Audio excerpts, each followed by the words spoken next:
So it is true. My first business was a barbecue restaurant. It started actually when I was in the Air Force. My wife and I had just gotten married, and before we got married, I started this new hobby where I was barbecuing on my little offset smoker that I bought at Home Depot, and I was spending a ton of money on it every single weekend. I don't know if any of you guys have seen the joke where they say when a man turns 35, he has to either choose World War II history or barbecue. I started early, and I started with barbecue. So, reading history books just wasn't for me. Cooking food was.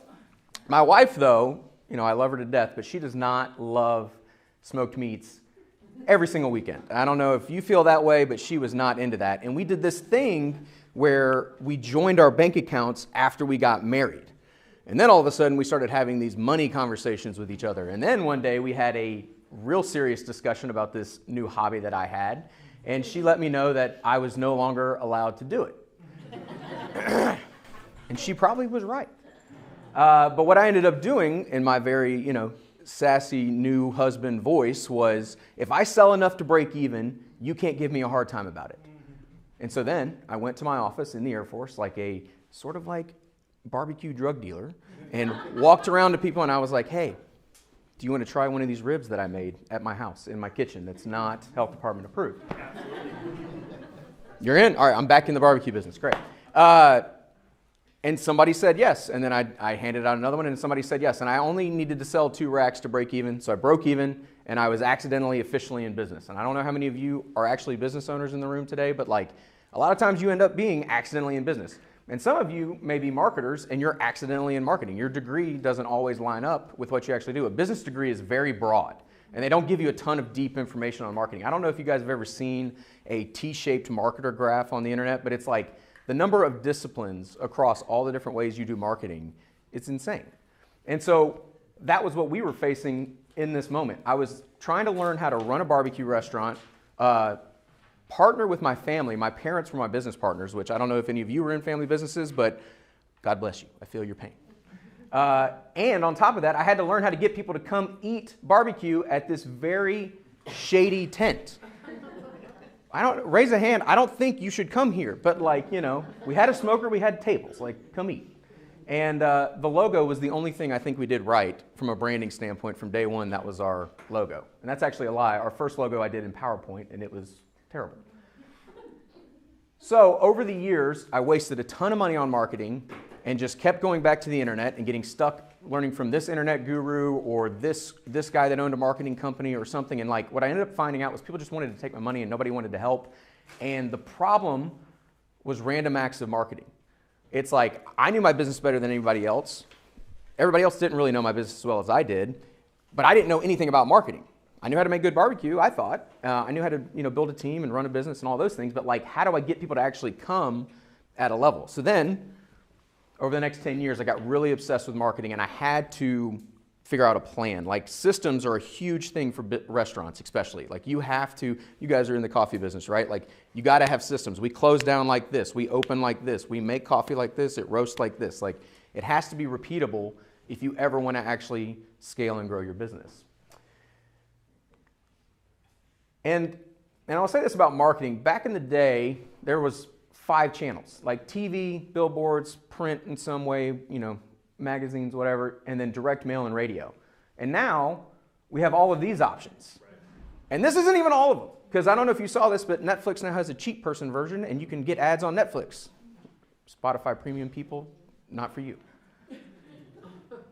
And I don't know if you guys know this or not, but the SBA says that the number one reason why small businesses close in America today is due to cash flow issues.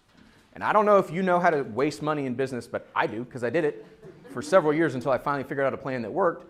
Marketing is a great way to burn money really, really quickly. You want some new business cards? Here's $500. Oh, I got pitched one time. Somebody wanted to rebrand our business, so they wanted to give me a brand book, and it was going to cost 15 grand, I think, which is insane. For a 50-seat restaurant, I don't need to spend 15 grand. There's just a disconnect between what we as local business owners need and what a McDonald's needs. They're 2 different games, but the key is we're all going after the same customers. At least I was in the restaurant space. I have a weird love-hate relationship with Chick-fil-A. I just got to be honest with all of you. I love Chick-fil-A. I love them as a marketer, but when I was competing with them, it was rough. It was rough. So the answer is simple. We need a plan. We need a plan. We need a plan. This is my plan. This is our plan, I should say. We are really passionate about helping people grow their businesses. That's why High Beam Marketing exists. That's really our purpose in life, is to come alongside you and actually help you grow. And a little bit about us. Austin and I co-founded this business a little over a year ago. We're deep into our second year now, so there's this 5-year hump in my head that if we get over the 5-year hump, we're out of the danger zone. So like, we're right in the middle of the storm. I'm sure a lot of you can relate to that. Technical stuff, you know, we've worked on 50, 60 brands over the last decade. We've managed somewhere around $200 million in ad spend. Like, I don't say all that to brag, I just give it to give you a little bit of context, because I don't know if you're like me, everybody with the internet now has a voice and has an opinion, and so like, I'm a big fan of knowing what you've done before, you know, we can really go deep with the why should I listen to you. And fortunately, Angela only gave me 40-ish minutes to talk today, so I'm not going to run through the whole wheel. We're just going to do these 3 sections. And we're going to start with word of mouth. Quick show of hands, how many people in here think word of mouth or referrals are their #1 source of new business? Hands? Yeah, okay. This is what I see time and time again. And so I think you guys probably do a really good job generating word of mouth and referrals. So I'm not going to stay on this too long, but I do want to go a little bit deeper into this one section. And to take a step back, the way we break down word of mouth is really 3 ways. Referrals, which is your traditional, like, hey, have you guys tried Legacy Coffee? Like, it's great. That's a referral. Social media is just what we do here in person, just on the internet. It's not more complicated than that. Don't let anybody make it that way. I don't know why they do, but they do. And influencers is just simply using someone else's audience on the digital space and having them recommend your product for you. So referrals. So got a story. So think back to that tent that you saw on the second slide there. That was how we started our business. First 8 months in business, we were on the side of the road. We'd basically build this restaurant every day, have the health department come out and inspect it, and then we'd have to tear it down every single day, which was exhausting. And there were some days you just weren't feeling it. Like, I don't know about you guys, but like, some days you just don't feel like showing up. And Lexington, Kentucky, which is where we were based, is very similar to the weather here in the fall and wintertime, where it's just gray and it randomly rains, kind of like today, honestly. Like, you just get these bands of rain that roll through. And even though that's bad for your business, your partners who you have to pop up shops with, like the local breweries and local bars, they don't care. They want you there, because the few customers that do come in, they need to be serviced. And if you break that relationship with them, they don't want you to come back. And so, begrudgingly, one day, you know, we had a terrible day. It was very bad weather, and I didn't want to be there, but we were there. And I did not have the best attitude. And in between intermittent bands of rain and just getting pounded in that tent from the first picture, that tent from Sam's Club, God bless it, it got us through some things. This couple comes out, and so I put on my great, best, I'm happy to be here customer service face. I don't know how many of you do that, but I'm a big fan of it. And I put on my big customer service voice, like, hey, how you doing? It's great to see you today. When 2 minutes before I was like, I'm gonna jump off a bridge. Strike up a conversation with them, find out they just moved to Lexington. Now, Lexington has a regional soda called Ale 81. How many of you guys have heard of Ale 81 before? So a few people. It's great. I don't know if you love it. Kentucky Swamp Water still holds a special place in my heart. This might be the national drink of Kentucky, not bourbon. Fun fact. Anyways, so I strike up this conversation with these people, and I find out they just moved to town, and I'm like, hey, you guys have never had Ale 8. Let me introduce you to this local custom. Like, this is a big deal for us. And so we all got an Ale 8 out. I think it was like $4 worth of sodas, me and an employee. We all toasted together, had a drink, and then continued conversating. I will tell you that that couple ended up coming to eat with us for the next 6 years on a very frequent basis. They brought in friends. They had us cater parties, and you know, they were just themselves really loyal customers. And I think the only reason they really did that, because our barbecue was good, yes, but the reason they really connected with us is because we found a way to create a very special moment with them. And so as we're going through this next little section of the program, start asking yourself, like, how do we create special moments for our customers today? Consumers see between 4,000 and 10,000 ads a day, which is an insane number. You couldn't process all that information if you tried. I can't. There's no way. And I'm in advertising. I love looking at ads. It's part of what we do, but I can't process that. So we really rely on word of mouth to sort of help us filter out all this information that we're getting in the world. That's why referrals will always be your number one source of new business. Which, by the way, is bad for me as a marketing agency owner to tell you, because I'm essentially saying, you don't need us. You don't need anybody else to grow your business. You just need to get better at generating more word of mouth, which is not how we stay in business, Austin. I'm very sorry on the front end. And I love this line because I'm a big fan of storytelling. Austin is the data guy. I'm the big story guy. A brand can be a very complicated term, but all it is, if you think about it, Grant has a story about interacting with high beam marketing today. Now we have a little brand. And now hopefully I can make a positive impact across all 30-ish of you here today. And now high beam marketing's brand has grown a little bit more. But if I come up here and I do something real dumb where I start saying the Spring Hill Chamber of Commerce is the worst place on the planet, please don't clip that out for the internet. But if I start saying that, all of a sudden all of you have a very negative story to tell about me. If I get up here and do something, it's a brand is simply stories over and over and over again. And every day, every time you interact with a customer, you're creating new stories, good and bad. This isn't on the slides, but fun little side note. If you have a positive experience with something, you will tell 10 people, I think, on a good day. If you have a bad experience with somebody, you will tell 50 people over the course of 6 months. We just love negative things as humans. I don't know why, we're just drawn to it. I'm not a social psychologist, but it's true. So really we have to ask ourselves, are we giving the customers a reason to share what we do? Here's 3 ways I recommend you to do it. And I'm not going to give you any tactical things. We have Q&A at the end of this. I'm happy to brainstorm with you and give you some ideas, but really this is high level stuff that you and your leadership team or you and your marketers or whomever in your business that can help implement this should be thinking through. Number 1, are we actually creating a product or service that's worth talking about? Are we just doing what everybody else is doing? I'm sure if I asked these guys, they could give us a crazy good story about where their beans come from. It's my presentation today. I'm not going to let you do that. Next thing, are you actually empowering your employees to do things that are worth talking about?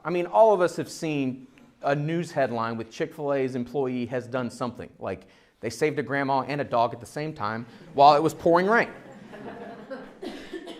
Forget the Marvel Cinematic Universe. We just need a Chick-fil-A Cinematic Universe. That'd be great. So are you empowering your employees? Or are they so hamstrung by you as the leader or you as an organization? What is keeping them from feeling like they need to go out and create those magical moments for your customers? And lastly, are you finding a way to manufacture moments worth talking about, right? Is there a way to sort of perfect example, my son has been sick, tis the season. He just started daycare, so I don't know if you guys have ever done that, but he's on that ramp up of I'm learning how to be sick around people for the first time. Poor guy. My poor wife for really letting me leave today to come do this. So the doctor we took him to, though, forgot to put his prescription in at the end of the day. And so we had to go through a whole nother night without medicine. And the morning after, she called and asked them, hey, can you guys do that? You didn't do it, da-da-da. She's very upset. Obviously, we're all upset. Obviously, they were upset, too. But they missed a moment. They just said, I'm sorry, which is great. And honestly, they called it right in and that's good.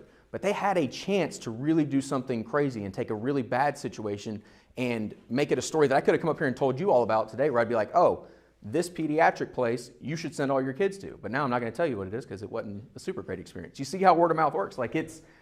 It slowly builds over time, but the worst thing about it is that it's happening whether you want it to be or not at all times.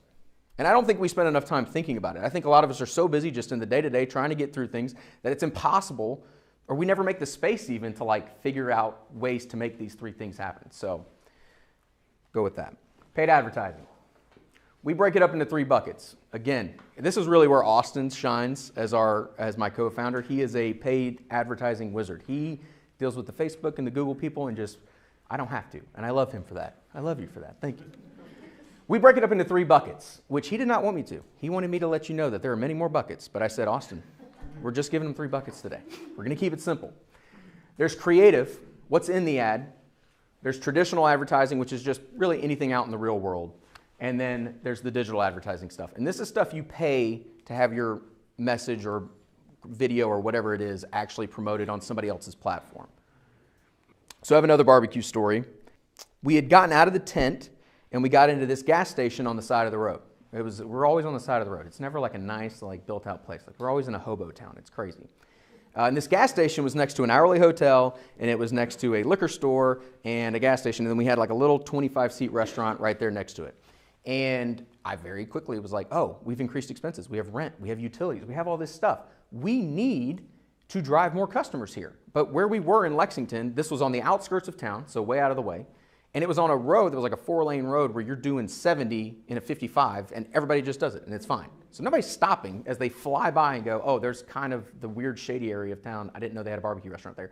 And worse, the restaurant had been 4 other things. You know, you guys know. You've seen the restaurant spaces that flip over and over and over again. I didn't know that was a thing. So I was like, empty restaurant space, great. I can save money. I don't have to spend a lot of money building it out because I was broke.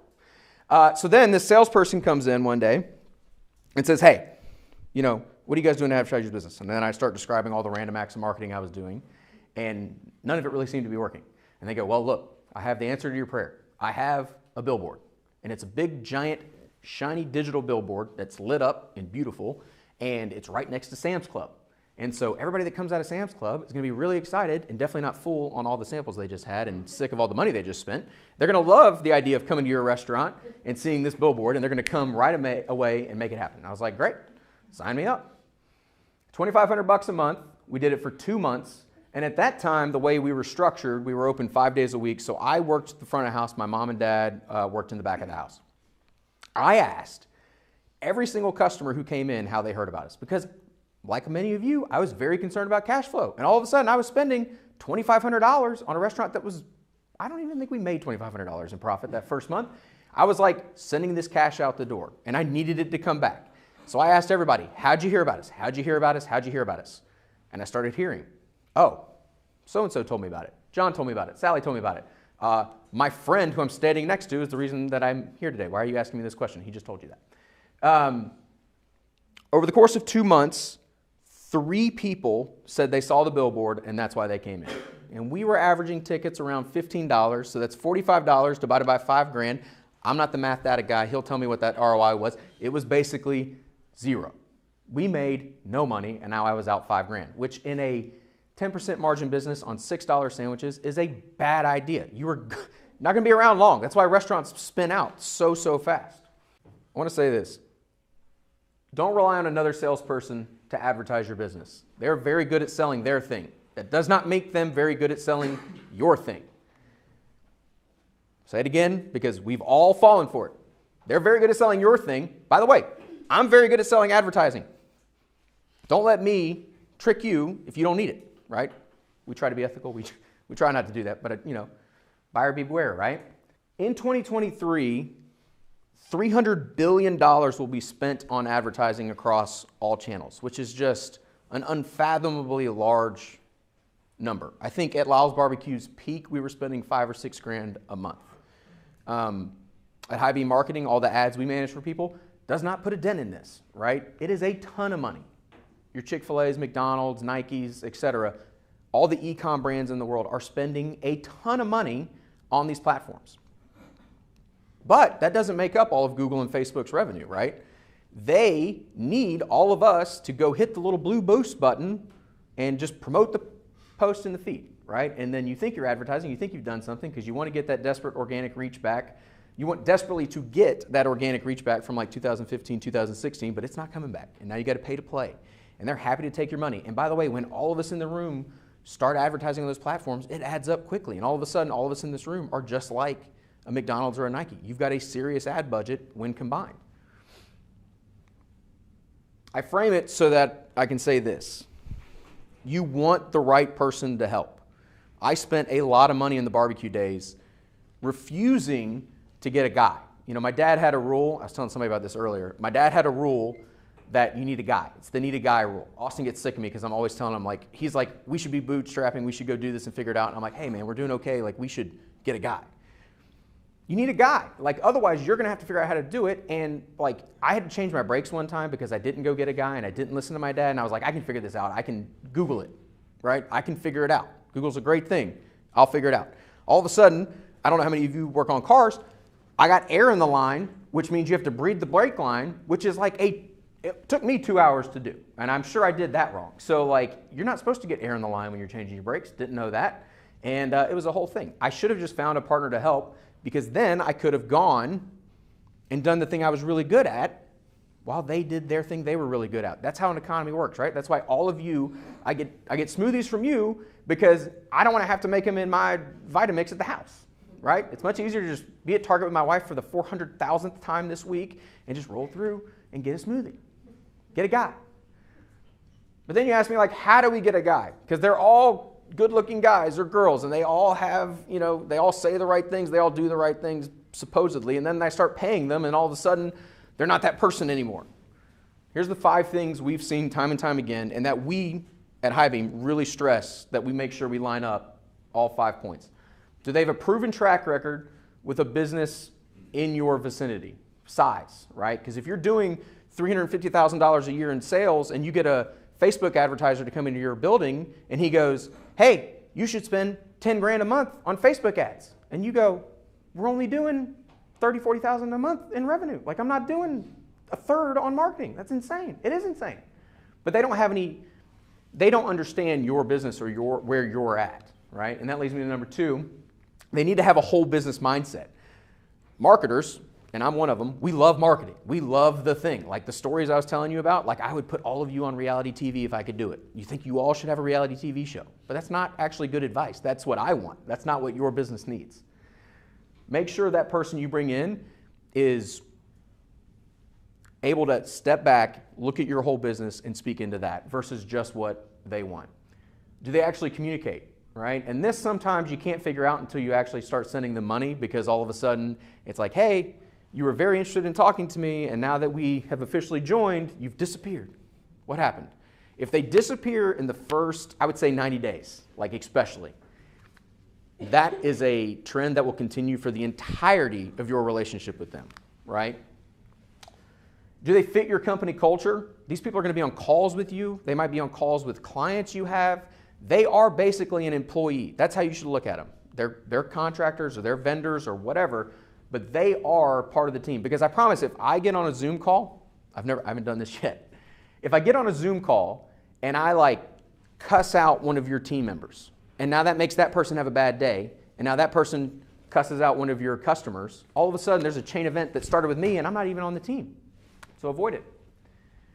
And do they actually deliver on the promises that they made in the sales process? And do they do it in a timely fashion? Like preferably early, like a good personal, like we are always trying to level set expectations. It's very easy to get very excited in the sales process, for us at least, and go, hey, we're gonna do this, we're gonna 5X your stuff and da da da da da. And so we're always trying to walk it back and say like, hey, under promise, over deliver. That's the big thing that we look for.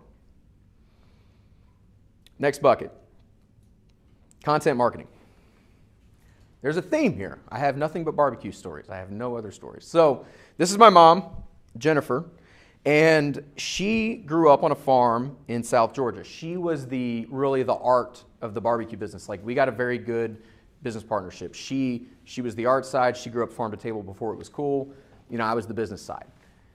And pretty early on, I started, you know, doing research, seeing this stuff about YouTube, and like at this point we had gotten out of the gas station, we were in a nicer place, and I was like, hey, you know, I'm starting to figure out this marketing plan thing, this sort of flywheel that we can repeat. Like, let's make you like a Food Network star, but here locally. And so then we branded her as Mama LYles, and then we started a YouTube cooking show called the Mama LYles Cooking Show. And we had her just making random recipes, and it was just a way for people to connect with her. And I had seen enough, like, I've seen enough. I think I read a story that Ree Drummond in Oklahoma, I don't know if you guys know who the pioneer woman is on Food Network. She gets thousands of people to come to this middle of nowhere town in Oklahoma just because she has a show that airs on Food Network repeatedly over and over and over again. And I was like, we're not in the middle of nowhere. We should do that. My dad had a lot of really good rules, but this was a bad rule. He was very old school Air Force recruiter guy. He was, hey, you should be cold calling, you should be going door to door with like samples, you should be out selling. I don't know what you're doing with your phone and your mom making videos in the kitchen where nobody else is there. Like he didn't understand what an impression was. He didn't understand. If I asked him to this day how to load a video onto YouTube, I think he'd look at me cross-eyed still. And so we argued about it. I mean, that was the family business dynamic. You guys probably have had some of those discussions. And I bet it all reputationally with my dad on this. I was like, we're going to do this. It's going to happen. It's going to work. Like, I have no track record with it. It's just, this is what I think. 3-4 months later, we're being consistent with it. We're doing it. We're doing the thing. And then these two college girls come in. UK is right there in Lexington. They come in and they look at my mom behind the register and they go, "Are you Mama LYles?" And my dad was standing there and he was like blown away. And they were like, and then they said, "Can we get a selfie with you?" And then they were like, and my dad's face was priceless. It was just like, what? To his credit, from that day forward, he was the biggest advocate for content marketing. He was like, whatever Chandler wants to, too much though. He was like, whatever Chandler wants to do, let's do it, da, da, da. That was a bad idea, but it works. And if I can turn him into a believer, I'm pretty sure I could do it here. So going backwards a little bit here, the way programming used to happen, the way advertising used to happen, you have these big networks, they'd make original programming, and then they would build these audiences, and they would sell us as business owners the ad breaks in between. And the internet broke all of that, because basically your attention, remember the first couple slides, it went from those 6 areas to now your attention is still, it's just everywhere now. And you have the ability to publish on every single one of these platforms. Even though the technology and the things we've interacted with change, this hasn't changed. Like, the average person spends 2 hours and 27 minutes a day on social media, but like 15, 20 years ago, they spent it on whatever, NBC watching Seinfeld. That's probably not the right network, and I'm sorry to whoever I just made mad. But people have always found a way to veg out, right? And that's where we have a really good opportunity to create new shows for them to consume. Every business is now its own network. You may have heard it said before, you're your own media company. And the way to do it is with this thing. I don't know how many of you have an iPhone or an Android. You green bubble people drive me crazy. But a phone, I mean, that thing shoots in 4K. I don't even know what that means, but it's just really clear. The microphone on that thing is pretty good. And now there's even companies like Adobe just came out with this software editor where literally you upload your audio file onto this thing, as long as it's less than an hour, the AI cleans the audio up. It sounds like he's talking into a lavalier microphone. It sounds just like that. And it's crazy. And I did it for free myself last night, making real videos. And you can see, like, we're even practicing what we preach. Like, you know, we brought Carl here to video today because I was like, cool, we got a room of 35 people and we'll be talking for an hour. Like, let's video it, put it up on YouTube, and then the video is now evergreen. It lives forever. And then we'll use it as sales tools. We'll use it, like, if it goes on YouTube and you search it and we get lucky and the algorithm decides to promote that video, then all of a sudden, like, we will generate business for this because the majority of our clients are not even here locally in Nashville. It works really, really well for us. And so the way we do this, the way we made LYles Barbecue a media company and the way we're making Hy-Vee Marketing a media company today is what we call the one-to-many model. We start out, we do it with YouTube. There's nuance to everything. I do want to caveat all this presentation with this. Don't take everything I'm saying with like, I went up to the mountaintop, I etched it in stone, and like now it's like this is the way it does. There's always exceptions to the rules. Always. And your business is unique. So what I want you to do is take what we've given you today and like find out what works for you and make it work. So the way we do it is we start with YouTube. And so we have a podcast called The Highlight where we interview other business owners and other marketing leaders, our core target market, the people we're trying to sell to. We get them on a one-on-one conversation and we talk for an hour. And then from that, we pull the audio out after we clean it up in that cool editor I was telling you about, and it goes on this platform called Anchor, which is free and owned by Spotify. And then that distributes it out to podcast or Apple Podcast app, Spotify, all the things. And then we have copywriters that go in, listen to the episode, if it's worth making a blog about, or if Austin says something really, really smart about paid media and data, the copywriter will go in, make a blog, and then all of a sudden we'll have it to go on the internet, and now it's more SEO stuff, right? And then we take that blog and we can turn it into an email that we send out every week, and it's just more value, and we're just constantly providing value. And then we take it and clip it up and make it into social media posts. And so for 1 hour of recording time, let's say a podcast lasts an hour, they never do, but let's say on the high end it's an hour. And then we have a team that does all the rest of it. So this scales all the way down to when I was at the barbecue restaurant, we did the Mama LYles cooking show. That was the YouTube video. We didn't have a podcast piece for it because I don't think anybody wants to listen to somebody cook. That'd be weird. But we turned it into blogs, we sent it out to our email list, and we had tons of social media content that we were able to make out of it. So for like an hour and a half every week working with her, she's busy running a kitchen. The restaurant business is notorious for having employee turnover. Like, it is a crazy world we deal with. Like, right? Like, yeah.